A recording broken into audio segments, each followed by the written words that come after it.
friends, welcome to Pushman A to Z channel. இன்னைக்கு நம்ம சேனல்ல பார்க்க போறது கிழங்கா மீன் வச்சு நம்ம எப்படி மீன் குழம்பு செய்ய போறோம்னு ரொம்ப சிம்பிளானது. இதுக்கு தேவையான பொருட்கள் என்னென்னன்னு நான் சொல்லிக்கிறேன். வெங்காயம் ஒரு 4 வெங்காயம் இல்லனா 5 வெங்காயம், 3 தக்காளி.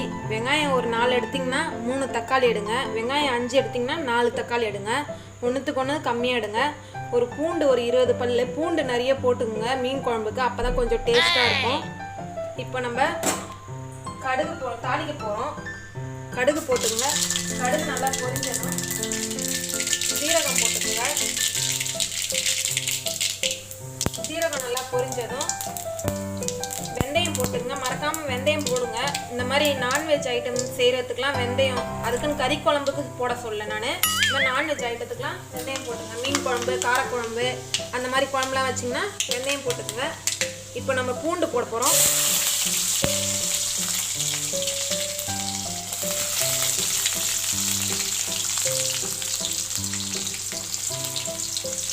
எண்ணெய் நல்லா காஞ்சி தான் இருந்தது, அதனால தான் கடகடன்னு பொரிஞ்சிருச்சு. இப்போ பூண்டு நல்லா பொரிஞ்சோடனே ஆனியனை ஆட் பண்ணிக்கோங்க. ஆனியன் வந்து சின்ன சின்னதாக கட் பண்ணி வச்சுக்கோங்க. பெருசு பெருசாக கட் பண்ணாதீங்க, சின்ன சின்னதாக கட் பண்ணிக்கோங்க. ஆனியன் நல்லா வதக்கிடுங்க.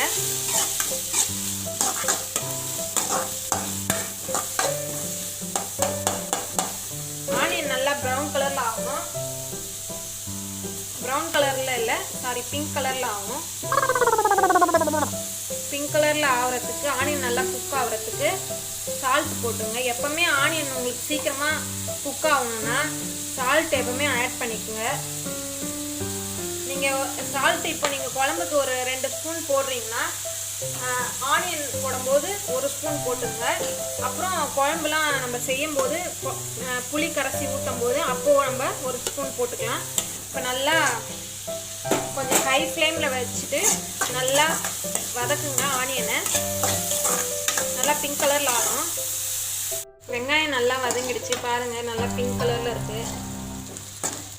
வெங்காயம் நல்லா வதங்கிடுச்சு. இப்போ தக்காளி போட போகிறோம். தக்காளியை நல்லா வதக்கிக்குங்க. நாங்கள் ஒரு இடத்துல கோயிலுக்கு போயிட்டு இருக்கும்போது ஒரு இடத்துல சட்டி கடை இருந்தது. அந்த சட்டி கடையில் எங்கள் மாமியார் என்ன சொன்னாங்கன்னா, சட்டி வாங்கி குழம்பு வைங்க, அப்போ தான் மீன் குழம்பு டேஸ்ட்டாக வரும் அப்படின்னு சொல்லிட்டு சொன்னாங்க. நாங்கள் அந்த கடையில் போய் சட்டி வாங்க போனோம். சட்டி வாங்கிட்டு நாங்கள் வீட்டுக்கு வந்து அந்த சட்டியில் மீன் குழம்பு வச்சு பார்த்தோம். மீன் குழம்பு வச்சு பார்த்தா நல்லா வந்துச்சா? வரல. ஏன்னா நீங்கள் சட்டியை அங்கங்கே கண்ட இடத்துல நீங்கள் வாங்கக்கூடாது. சட்டி எந்த இடத்துல வாங்கணுமோ, இப்போ சட்டி வந்து அதிகமாக எந்த இடத்துல சட்டி விற்கிறாங்களோ அந்த இடத்துல தான் வாங்குங்க, மற்ற வேறு எங்கேயும் வாங்காதீங்க. இப்போ மஞ்சத்தூள் போட்டுக்கலாம். மஞ்சத்தூள் போட்டுக்கோங்க. இந்த மஞ்சத்தூளை நல்லா கலக்கி விட்டுக்குங்க.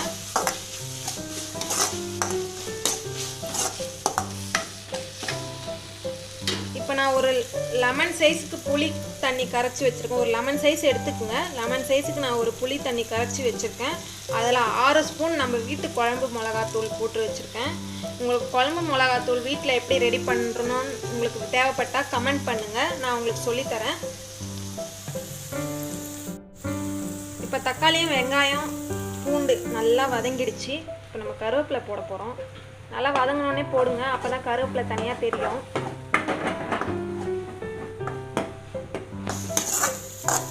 நல்லா வதங்கிடுச்சு. நான் ஒரு லெமன் சைஸ்க்கு புளி எடுத்து வச்சுருக்கேன். அதில் 6 ஸ்பூன் மிளகாத்தூள் போட்டு வச்சுருந்தேன்னு சொன்னேன் பார்த்தீங்களா? அந்த மிளகாத்தூள் வந்து நல்லா புளியில் மிக்ஸ் ஆகிற மாதிரி, புளி தண்ணியில் நல்லா மிக்ஸ் ஆகிற மாதிரி நல்லா கரைச்சிக்குங்க. ஏன்னா நம்மளுக்கு மெயினாக தேவையானது வந்து இந்த புளி தண்ணி தான். இந்த புளி தண்ணி நம்ம எந்த அளவுக்கு நம்ம ப்ரிப்பேர் பண்ணுறோமோ அந்த அளவுக்கு நம்மளுக்கு குழம்பு டேஸ்ட்டாக வரும். இப்போ இந்த புளி தண்ணியை நான் இதில் ஊற்ற போகிறேன். தெரியுதுங்களா உங்களுக்கு? மிளகாத்தூள் பார்த்தீங்களா? அடியில் தெரியும்.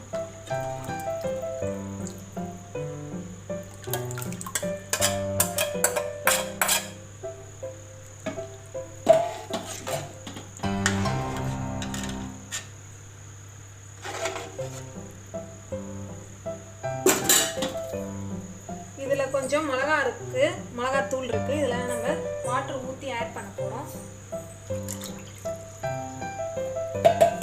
ஹை ஃப்ளேமில் வச்சுக்கிட்டு இந்த புளி தண்ணியோட சேர்த்து இந்த குழம்பு ரெடி ஆயிடுச்சு நம்மளுக்கு.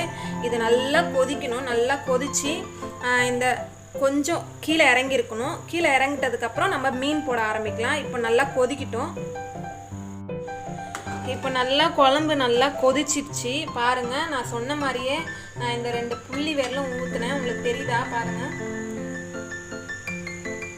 இந்த 2 புள்ளி விரலும் நான் ஊற்றுனேன். இப்போ வந்து அந்த புள்ளிலேருந்து இறங்கிடுச்சு. அது மேலே தான் ஊற்றுனேன், அது வெள்ளம் இறங்கிடுச்சு. இப்போ நம்ம சிம்மில் வச்சுட்டு தான் மீன் போடணும். ஏன்னா உடஞ்சிரும் மீன்லாம். அதனால் சிம்மில் வச்சுட்டு நான் வெறும் கிழங்கா மீன். இந்த மீனுக்கு இன்னொரு பேரும் இருக்குது, தும்பிலி. இப்போ இந்த மீனை நம்ம இதில் ஆட் பண்ண போகிறோம். இந்த மீன் வந்து மூளை வியாதி இருக்குதுன்னா அவங்க இந்த மீனை சாப்பிட்டா மூளை வியாதிலாம் வராது. இதில் வந்து ஒமேகா 3 இருக்குது. குளிர்ச்சியும் இது. இந்த மீன் பொதுவாகவே ஜென்ரலாகவே மீன் சாப்பிட்டா கொஞ்சம் குளிர்ச்சி தான் சொல்லுவாங்க. ஆனால் இந்த மீன் சாப்பிட்டா குளிர்ச்சி தான், ரொம்ப குளிர்ச்சி. நீங்கள் இதை செஞ்சு பாருங்கள். இப்போ எல்லா மீனையும் நம்ம இதில் சிம்மில் வச்சுட்டு போட போகிறோம். ஒன்றா போட்டுங்க, தள்ளி தள்ளி போடுங்க. ஒன்றோட ஒன்று ஒட்டாத அளவுக்கு போடுங்க, தள்ளி தள்ளி போடுங்க. கலக்காதீங்க. லைட்டாக இந்த குழம்புலாம் சைடில் இருக்குது, அதெல்லாம் கொஞ்சம் எடுத்து விட்டு அடியிலேருந்து கலக்குங்க. உடையிற அளவுக்கு கலக்காதீங்க, இது உடஞ்சிரும் இந்த மீன் டக்குன்னு. கொஞ்சம் சிம்லேருந்து ஹை ஃப்ளேமில் வச்சுட்டு மூடிடுங்க. மீன் போட்டிருக்கோம், நல்லா கொதிச்சிருக்கணும்னு நினைக்கிறேன். எப்படி இருக்குன்னு பார்க்கலாம். நல்லா கலக்கிக்குங்க, பார்த்து கலக்குங்க. நல்லா வெந்திருக்கும் மீன். நீங்கள் போட்டு நல்லா கலக்குறன்ற பேரில் நல்லா கலக்கி விட்டுற போகிறீங்க, உடஞ்சிரும் மீன். இந்த மீன் ரொம்ப சாஃப்டாக இருக்கும், ரொம்ப கலக்காதீங்க. மேக்ஸிமம் ஜல்லிக்கரண்டி இந்த மாதிரி ஏதாவது கரண்டியாக இருந்தால் போட்டுங்க, குழிக்கரண்டிலாம் போட்டு கலக்காதீங்க. பாருங்கள், கடாயிலேருந்து கொஞ்சோண்டு உள்ள இந்த 2 புள்ளி இருந்தது, இந்த 2 புள்ளியிலேருந்து கீழே கொஞ்சம் இறங்கிச்சு. நல்லா கொதிச்சிச்சு மீன். இந்த மாதிரி உங்களுக்கு குக்கிங் வீடியோ தேவைப்பட்டுச்சுன்னா கீழே டிஸ்கிரிப்ஷனில் லிங்க் கொடுத்துருக்கேன், அதை போய் மறக்காமல் பாருங்கள். லைக் பண்ணுங்கள், ஷேர் பண்ணுங்கள், கமெண்ட் பண்ணுங்கள், மறக்காமல் சப்ஸ்கிரைப் பண்ணுங்கள்.